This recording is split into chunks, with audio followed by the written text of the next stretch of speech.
Welcome, everyone, to our third episode of the Sylvania Chamber podcast, Through the Branches. And I am here with my wonderful co-host, Dustin Dale. It's great to see everybody again for episode number 3. This is Dustin Dale, founder of Beyond the Horizon Consulting and Dustin Dale Motivational Speaker. And I'm excited for today because we are going to dive into education. It's something we are very passionate about. And we have a great expert with us today. I had to stop for a second. How would I introduce this individual? So I will let her do so. Hello, everyone. My name is Dr. Veronica Motley, and I have the privilege and honor of serving as the superintendent schools for the Sylvania School District. And thank you for this opportunity to be here today. I'm very excited to share about our district and our students. And you're relatively new to the district, so give us a little bit of your history and how you got to Sylvania. Absolutely. Well, I'm in my 34th year of education, but I've been in Sylvania. This is my 4th year, actually. And I came from Northeast Ohio. Ironically, if you do the math, yes, 4 years ago, right in the midst of COVID. I was hired in April of 2020, and it's been a great ride here in the district, and I use that term loosely. But I have served in several different types of districts. I've worked in Akron Public Schools, Woodridge Local Schools. If you're familiar with Blossom Music Center, it's smack dab in the middle of a national park. I've worked at Kent City Schools, South Euclid Lyndhurst Schools, which is a suburb, first ring district right outside of Cleveland. And then I've landed my best job of all time here in Sylvania. Whoop, whoop. Yeah, whoop, whoop. Sylvania, I will speak for myself, but I'm sure everyone else follows. Sylvania adores you. You do a phenomenal job. You're very engaged with our students. I'm going to just cut into like a personal story. So Dr. Motley, after the craziness of 2020, you were named in 2021, I believe, our Grand Marshal for the Fall Festival. And right before the parade started, my father is driving the truck, and you see Ken Wines, he's on the chamber team. You see his son. And he was going to ride in the truck. And you said, nope, you're getting up in the bed of the truck with me. You're going to wave. So as Grand Marshal, you shared the spotlight with a student, and you made, I think, like a huge part of his elementary life just by doing that. So that just shows the character and the person you are. So thank you for that. And Thank you. Yeah. It was about making an experience for that young man, right? That's something that he will remember, hopefully, the rest of his life. And that's what it's about. To be in education, it really is about making a difference for students and making those special moments. And not all of those moments happen in the classroom. You know, that was a fabulous community event. I was honored to be waving on the back of I had my wave down. Princess wave down. I had it down. It was so much fun. But it was such a highlight for the community. That event brings out so many folks from not just Sylvania, but beyond our Sylvania borders, and just a wonderful time. But yeah, I wanted to make a special moment for him, and we had a blast. We did. We had an absolute blast. He loved it. I'm on Main Street just waiting for your truck to go by, and I radioed Ken. I'm like, well, that's awesome. And he still speaks of it, and it's a great thing. So thank you for that. Diving into one of our first questions, can you talk or share some of the priorities right now for Sylvania Schools? Absolutely. Well, it probably goes without saying student and staff safety is always a number one priority. But when we're looking at a focus for Sylvania Schools right now, we are going through a master facilities plan process, an MFP. We are growing in Sylvania. Our trend data is not rapid. It's not compared to Perrysburg, where they're about 2% per year. We're not that fast. However, we do have growth on the southwest end of town. We have new development still coming in every day because we are the leading district in Ohio. People want to come to Sylvania Schools because we have such great opportunities for our students. But with that said, what we've also found is we've looked through our enrollment data. We have students that are coming in with more diverse needs, more complicated needs, and our preschool actually is growing quite quickly. And our preschool is a peer model for most of ours. So we have students with disabilities as well as typical students. And when we are working with them, we actually have a little lead time. We know what's coming or what's in the queue, if you will, for kindergarten. So I know one of our elementary schools next fall, we are receiving 16 preschool students, but they have special needs. So how do we continue to accommodate that particular population and do so in our buildings that some of them are they have some dated. They have a little Dated. age on them, just saying. But nevertheless, we are going through that process and with our stakeholders, both internally and externally. I would say that's our biggest priority right now. Space, where are we going to house our students? And what can we also do to renovate our current facilities to meet the demands of 21st century learning? Some of them, I know you're a Wildcat, right? No, I'm a cougar. I Don't always throw get that out there. wrong. I'm a cougar. Sorry. Cougar. Always get that wrong. I apologize. No, you're fine. But listen, even when at Southview or Northview, when we are looking to buy industry standard equipment, because we want our students to have an opportunity before they cross the stage to be exposed to the equipment they're going to use when they go into their career field. But if we plug it in and it's going to shut down like 3 refrigerators or a couple of other copiers in a certain wing of a certain high school, we need to think about how are we going to repurpose space to make sure our children have the exposure to equipment and software and machinery and also just online curriculum and making sure we're prepared for that. So it's an exciting time with the master facilities plan. We have short and long-term goals, and it is an 18-month process. So we're seeking a recommendation from a company we're working with, probably late 24, early 25. Okay.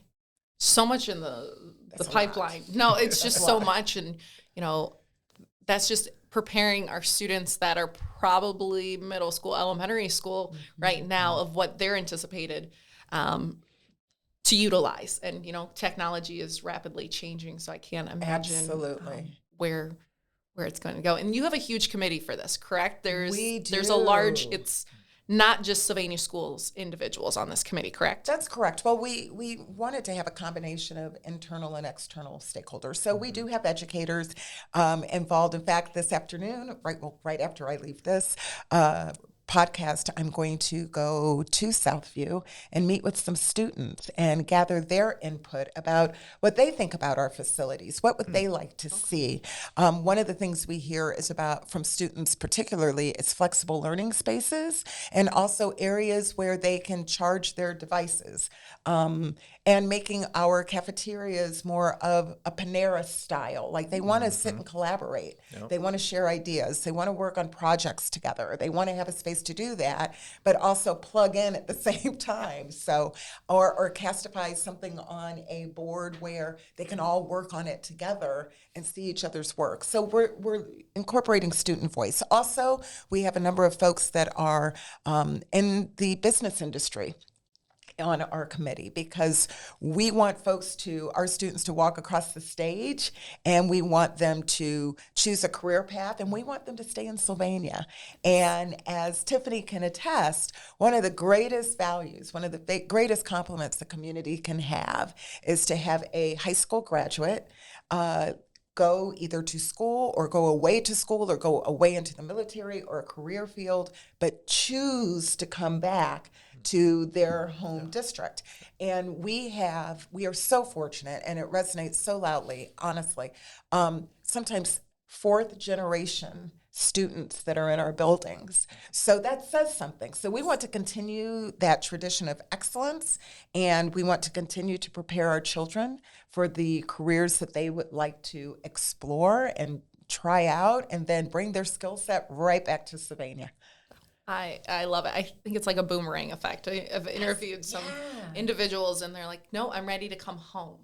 And it's nice. I'm like, and sometimes they're like, I hope that's okay to say it. I'm like, that's wonderful to hear because that's what we want. We love new individuals moving to our community. Absolutely. For our school districts or community, our parks, but that boomerang effect to get our graduates back here and working in our workforce, or I think the remote jobs. anybody working in a remote job that were Sylvania students before. That really shows our community and our... Absolutely. And we're very fortunate to have members of the chamber serving on our master facilities plan committee because they are part of the workforce and they are sharing with us what they are looking for in graduates and what industry standard looks like and skill sets and opportunities for what we have here today. How can we have our students exposed to what we're doing right now, a podcast, and expose them to this type of skill set in our schools so that they can leverage it for their career after they walk across the stage and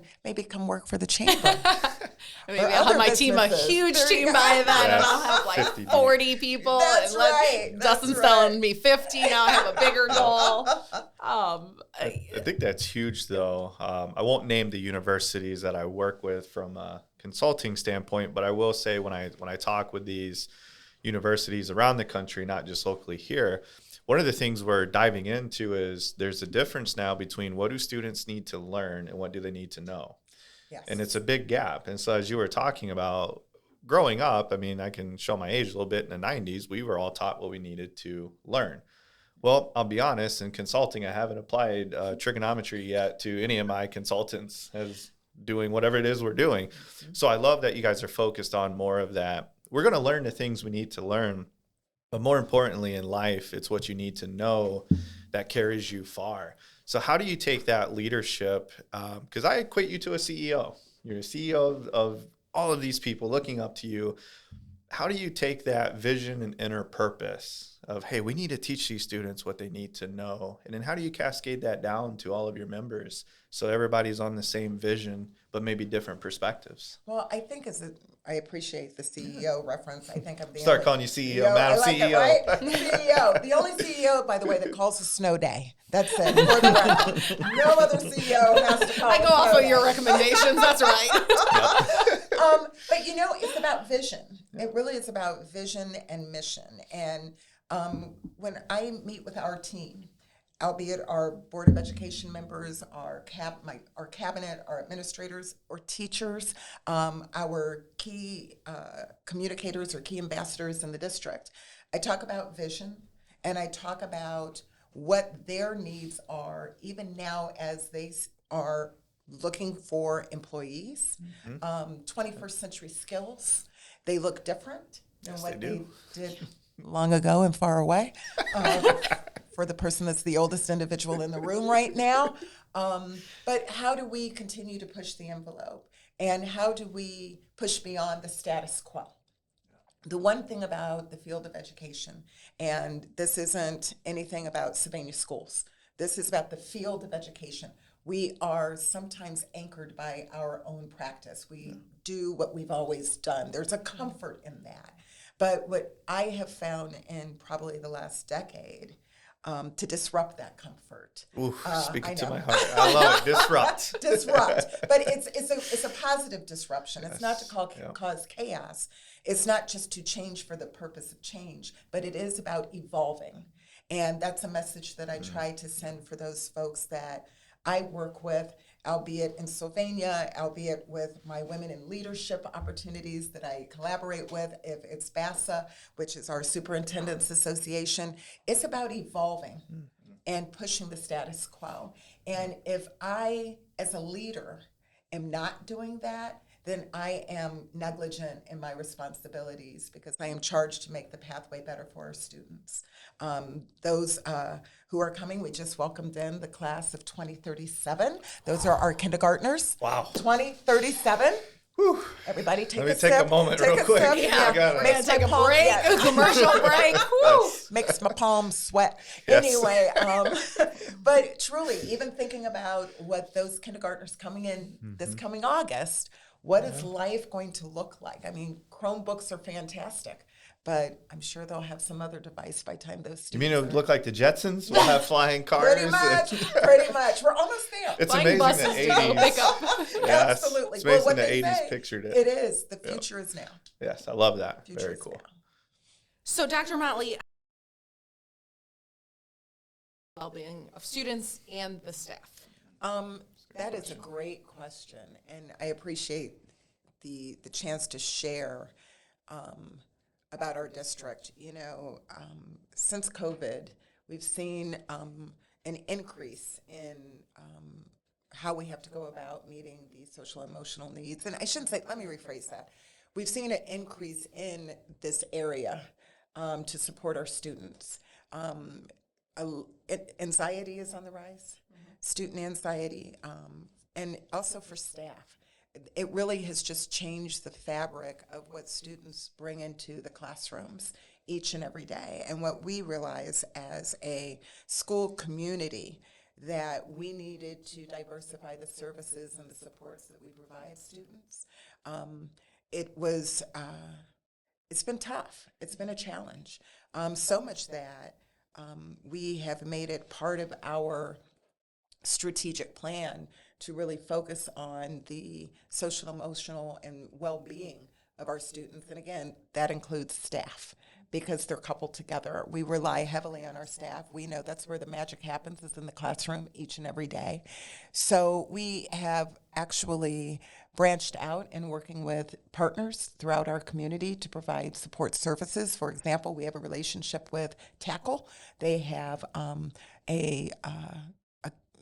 I don't want to call it a clinic, but an office, if you will, in some of our buildings in the district, that when a child is having an episode or needs someone to talk to that's beyond the level that our school counselors can provide, we have someone for our students to go to. Also, we've added 2 social workers. And ironically, what we have seen is again, 2 decades ago, social workers really interpreted to you needed access to survival needs, your food. Yep. You needed a coat, you needed a gas card, you needed a bed. What we are finding now is that our social workers are going well beyond the basic needs, but helping individual families and students access services to support their social, emotional, and mental well-being. That's been significant for us. We also have a social, emotional and mental well-being committee that meets regularly, because it is one of the prongs, one of our goals and priority areas of our strategic plan. We have increased the amount of assessments, mental health assessments. We piloted this year. We're working with an individual who we contracted with that is working with both high schools to kind of give an assessment to make sure our kids are okay. And we are prepared once they finish that assessment. We look at the results, and we are immediately able to identify students who, for lack of better words, are really struggling. And we are providing immediate support. We are contacting their parents and then providing support or avenues to receive support outside of the school. Because some of our students are suffering in different ways, and it manifests differently. And when you find out a child is cutting, what that looks like, but it's not visible because they're covering it up, but they're struggling. And how do we discover that that's taking place, and how do we get support for that student to make sure they're okay? Because the bottom line is, if they're not okay, the last thing they're going to do is learn. So quite a few things in our district. It's a lot. It's heavy, but it's the good work. It's the right work, because we have to help our students be healthy individuals and give them skill sets and coping mechanisms and skills in order that they can be their best self. A lot. But those, again, go past that, the math class, and writing a perfect sentence with grammar. It's that mental health capacity, those skills that they can learn to cope and take with them into adulthood, into college, which is a huge transition period for all 18, 19-year-olds, good or bad. And those are the skills that Sylvania Schools is teaching, or giving access to, at least. Absolutely. And they're life skills. They're life skills, especially if we can help our students recognize what they are feeling, and really also getting them on the right path for help versus choosing some unhealthy vices. Listen, we are one of the few schools in the area that we have vape sensors in our restrooms at the high school and at the junior high. And that came about, again, out of student voice. We had students that were uncomfortable going into the restroom. And imagine that. You don't want to go to the restroom because of so much vaping that's taking place. Again, but Your basic need. right, basic need, but being complicated because that also shared with us that we have kiddos that are picking up a bad habit, coping with some type of stress or something, a habit. So we want to do what we can to provide intervention. We do have discipline measures. Listen, we have to follow our code of conduct, but as a school, we feel that it is our job also to educate the child, like, why is this a bad choice since you've been caught, what the long-term effects of vaping can be, and how it can lead to other things. We know their frontal lobes aren't fully developed, and so we need to be patient with that. But also, again, the vape sensors allow us to intervene and have a conversation, get parents involved, and to get the child the help they need to make better decisions and change their direction potentially. That's huge, especially emotional intelligence. I mean, companies now are trying to hire employees based off emotional intelligence versus IQ. We're seeing that shift. Absolutely. As you talked about, the frontal cortex is the CEO of your brain, and these young individuals just, it's not there yet, but they're getting there. One of the things I'm curious about, and not to go too deep down it, but I think it's important, and you definitely see it in your work. Sometimes these students are in that generational curse cycle, but even in, we'll say, good districts, maybe struggling districts, sometimes that generational curse starts at that young age. Maybe they have had a great childhood, or they're in an area where means are more affordable to them, but for whatever reason, they kind of veer off the path a little bit. And I love that you guys are focusing on that with the emotional intelligence piece. What's the mission behind that for you, or like, why is that such a big heart measure for you to do that with these students? I think that's a very good question, because we realize when you have a career or a job and you engage with individuals outside of your family, you need to have an emotional intelligence outside of just being able to do the job, but to engage with others that may not look like you, may not think like you, may have a different culture, a different belief system, a different religion. You aren't necessarily, well, not even necessarily, you don't learn that from a textbook. Right? Yeah. To show up to work on time, prepared, and being professional and appropriate. That doesn't come from a textbook. It doesn't? Oh, man. I must have missed that page. That was a whole chapter. Yeah. Anyway, but we have to, as educators, and it's a challenge, right? We need to give that academic piece, but we also need to couple it with, how are you going to be a good employee? How are you going to show up? How are you going to have the grit and the sense of self to be your best you at work for the organization, right, and for the business? And I guess that generational thing, listen, my parents are from the South. My dad had a third grade education. One thing I know, he worked 2 jobs. My mom worked another job. He worked 2 jobs for 40 years. I know work. I can work. I can outwork anyone, because I wasn't the smartest kid in school. I had all the grades. A, F, D, WD, withdrawn. I had them all. But what I realized that it's the work ethic and the grit and the perseverance sometimes outperforms the academic.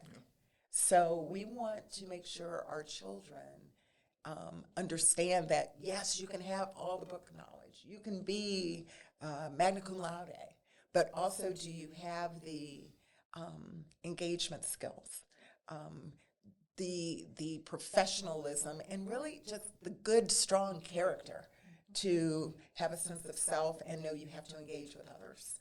And that's so important. I never got a job, like you said, it's like no one ever asked me about the Pythagorean theorem, but they do ask me about, how do you handle working with someone who's struggling?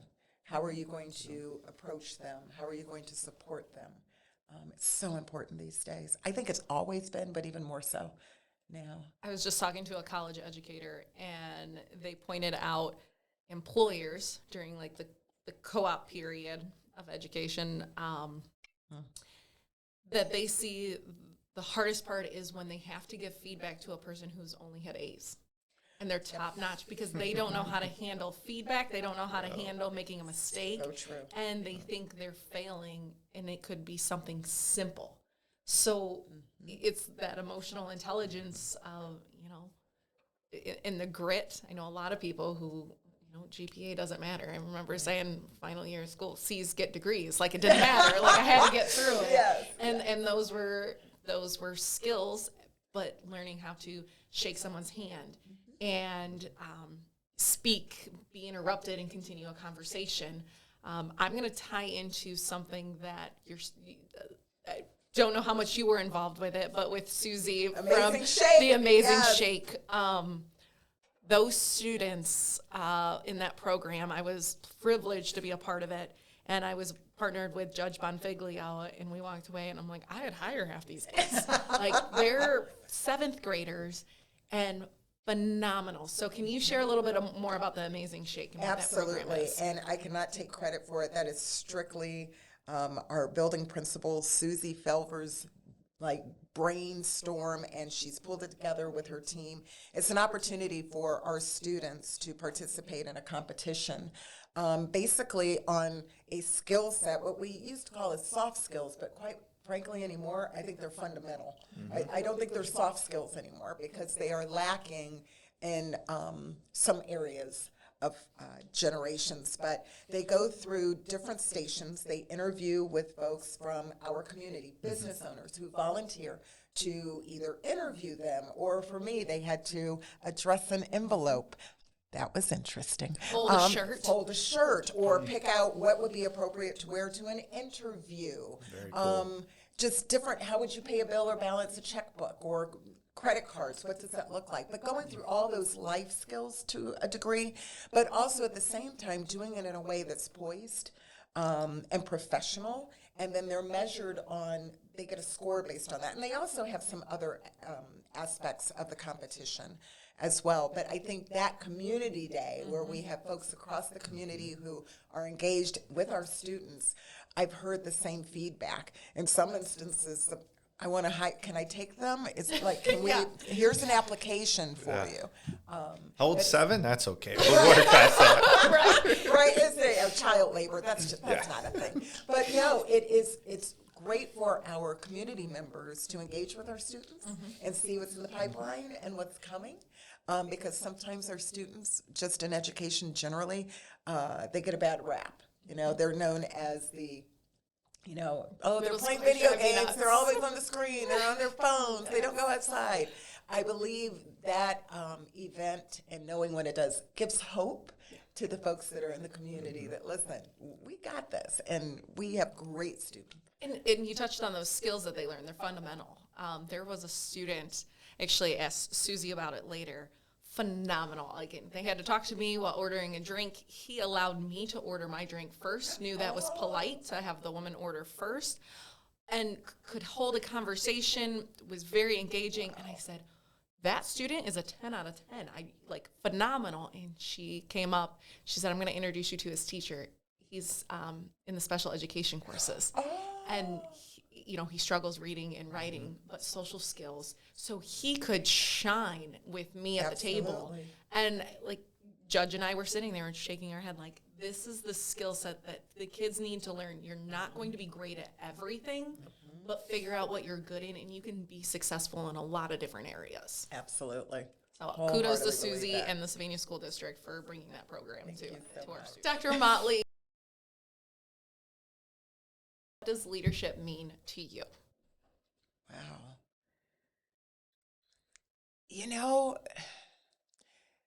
That's a really good question. I want to have this really quick, simple thing that I could just whip out. But from my heart, leadership means to me working with individuals and having them accomplish the vision of making a difference and having an impact beyond ourselves. short term and long term, leaving it better than you were there when you started, and working with individuals to also maximize their gifts and talent to contribute to that end. Sometimes leadership is the one you take the arrows, right? You have to take the punches and the body blows, but it's saying, okay, I'm ready for that, but we have to keep moving forward, and let's do this because it's so important. It's so important. The work that we do as educators, and it's not just a leader. I can't talk about just being a leader without saying a leadership of schools and for students. We're not doing blueberries. We don't have products that are on a line, right? We're working with children, and each and every one of them are unique in their own way. So leadership in education, for me, specifically means making an impact and making sure we leave a situation, or I leave a situation, improved upon and better with more opportunities for our students, hands down. That's such a powerful answer. I love that. That was so good. Thank you. I wish, earlier when I referenced CEOs, there's one thing we often forget is the human factor in what we do, right? And that's what I love about hearing your answers today. You always equate the human factor into everything that you do. And I can see you're probably pretty lethal with a schedule and agenda, which is good. You're not busy, you're productive, right? Those two differences. So there's a difference. For our leaders listening in the community, again, it's easy to get caught up in the metrics. We're the best performing academic district. We're the best this, we're the best that. But it's also stepping back. Do we have the best people? Are we developing the best people? So I would encourage everyone listening to take, again, the expert's advice and always put the human factor into your leadership. So phenomenal answer. Give me a fist bump. Yes. Awesome answer. Thank you. From my heart. Well, thank you, Dr. Motley, for being here and all you do for Sylvania, our Sylvania students, in our community and our businesses. I mean, you're building the next workforce ready to go for us as employers. So thank you for that, and you're doing a phenomenal job. I hope Sylvania's treating you well and welcomed you over the last 4 years. And we appreciate you being on the show. And thank you, Dustin and Beyond the Horizon, for their support, and Aplo Multimedia for their support of producing our podcast as well. Thank you so much. It was a pleasure. Lots of fun. Very cool. Lots of fun. Awesome. We'll see y'all soon. Awesome. Nice. That was a tough question. I know. That's that what leadership surprised one, everyone. right? I thought it was going to be like, what's your favorite ice cream?